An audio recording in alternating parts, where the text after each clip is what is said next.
دیکھیں یہ بڑا عجیب سا ماحول ہے اور عجیب سی صورتحال ہے۔ دنیا جن کے ہاتھ میں کنٹرول ہے میڈیا کا، وہ اگر کسی ملک کو گھیرے میں لینا چاہیں تو اس کی ساری خبروں کا بلاکیج بھی ہو جاتا ہے اور ان کا معاشی بلاکیج بھی ہو جاتا ہے، اور دنیا اس سے بھی ڈرتی ہے کہ افغانستان کی حکومت کو تسلیم کیا جائے۔ تو یہ سارے بلاکیج کی صورتیں ہیں۔ اسی کے سبب سے افغانستان کی میزریبل صورتحال جو ہے اس کا اظہار باہر نہیں ہو رہا، وگرنہ بہت ساری رپورٹس UN کی اور دوسرے اداروں کی ایسی موجود ہیں جس میں یہ بتایا گیا کہ وہاں انسانی بحران پیدا ہونے والا ہے، بھوک سے لوگ مرنے والے ہیں، یتیم بچوں کو کوئی کیئر کرنے والا نہیں، ہسپتالوں میں دوائیاں موجود نہیں، لاکھوں کی تعداد میں لوگ کھلے آسمان کے نیچے ہیں اور ان کے پاس بستر تک موجود نہیں ہیں۔ یہ خبریں اگر انٹرنیشنل میڈیا نہیں دیتا تو پڑوسی ہونے کی حیثیت سے ہم خود محسوس کرتے ہیں، اور جو لوگ آتے جاتے ہیں وہ بھی بتاتے ہیں۔ اس لیے اور زیادہ ضروری ہو جاتا ہے کہ ہم مدد بھی کریں اور ان کی صورتحال سے ملک کے لوگوں کو آگاہ بھی کریں۔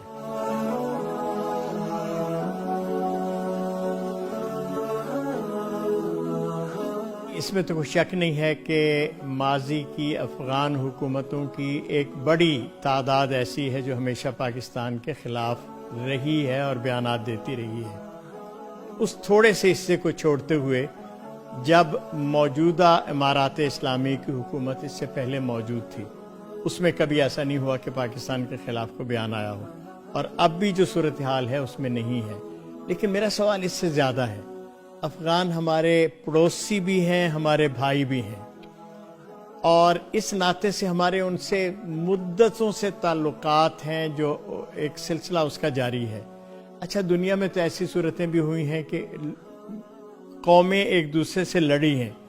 امریکہ، برطانیہ ایک طرف تھا، جاپان اور جرمنی دوسری طرف تھے، اور خونخوار جنگیں ہوئیں۔ لیکن اس کے بعد جب جنگ ختم ہوئی تو جیتنے والوں نے یہ چاہا کہ ہم ان کے دلوں کو جیتیں، صرف جنگ ہی نہ جیتیں، اور الحمدللہ ان کے درمیان خوشگوار تعلقات قائم ہوئے۔ یہ تو ہماری ضرورت ہے پاکستانیوں کی کہ ہم افغان بھائیوں کے دل جیتیں، اور دل جیتنے کا اس سے بہتر کوئی طریقہ نہیں ہو سکتا کہ ہم مشکل کی اس گھڑی میں ان لوگوں کی مدد کو پہنچیں۔ تو الخدمت تو اسی لیے میدان عمل میں ہے کہ ہم اپنے بارڈرز پر ایسی قوم کو دیکھنا چاہتے ہیں جس کے ساتھ ہمارے بہت خوشگوار تعلقات ہوں۔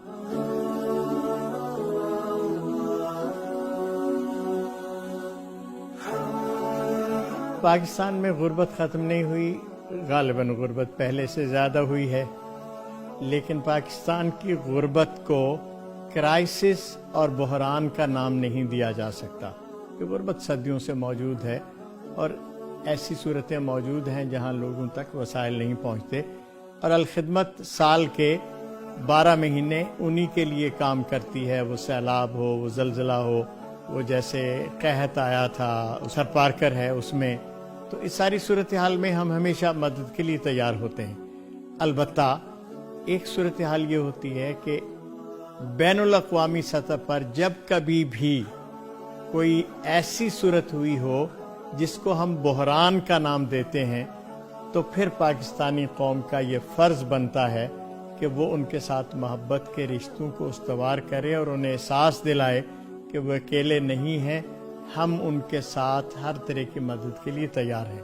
افغانستان کے ساتھ بھی جو صورتحال بنی ہے اس وقت، وہ بالکل اسی طرح کے کرائسس کی ہے۔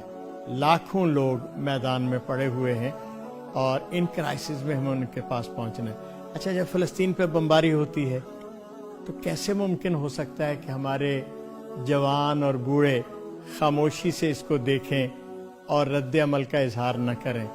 اور اسی طرح کی سچویشن جب دوسرے ملکوں میں بنتی ہے، اور آپ کو پتہ ہے جب پاکستان میں زلزلہ آیا تو ترکی کے لوگ آئے، اور دنیا کی بے شمار قومیں اور بے شمار NGOs نے یہاں آ کر ہمارے ساتھ مدد کی۔ تو یہ تو بہت اہم ہوتا ہے کہ ایسے موقعوں پہ ہم بھی ان کا جواب دیں۔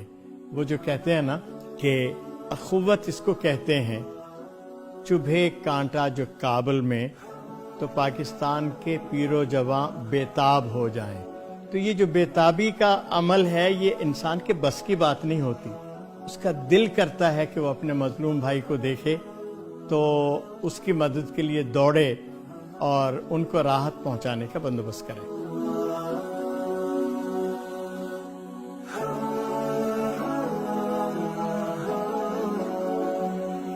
تین چار چیزیں ہیں جو اس حوالے سے اہم ہیں. وہ دوست جو بیرون ملک ہیں ہمارے، پاکستانی ہوں یا دوسرے لوگ ہوں، وہ اگر افغانستان کی مدد کرنا چاہیں تو لیگل چینل کے ذریعے سے وہ الخدمت کو ہمارے اکاؤنٹس کے اندر پیسے بھیج سکتے ہیں. پاکستان کے اندر رہنے والے لوگوں کو ہم انکریج کرتے ہیں، حوصلہ افزائی کرتے ہیں کہ وہ اشیاء کی صورت میں، جسے ان کائنڈ کہتے ہیں، اور روپے کی صورت میں باقاعدہ ہمیں مدد پہنچائیں. بینکنگ چینل کے ذریعے سے ہمارا سارا سسٹم ٹرانسپیرنٹ ہوتا ہے. ہم پاکستان کے اندر سے ادویہ خریدتے ہیں، اشیاء خریدتے ہیں، اور سامان کو پیک کر کے ان حکومتی چینلز کے ذریعے سے جو آلریڈی حکومت پاکستان نے جن کو مقرر کیا ہے وہاں اس مدد کو پہنچاتے ہیں.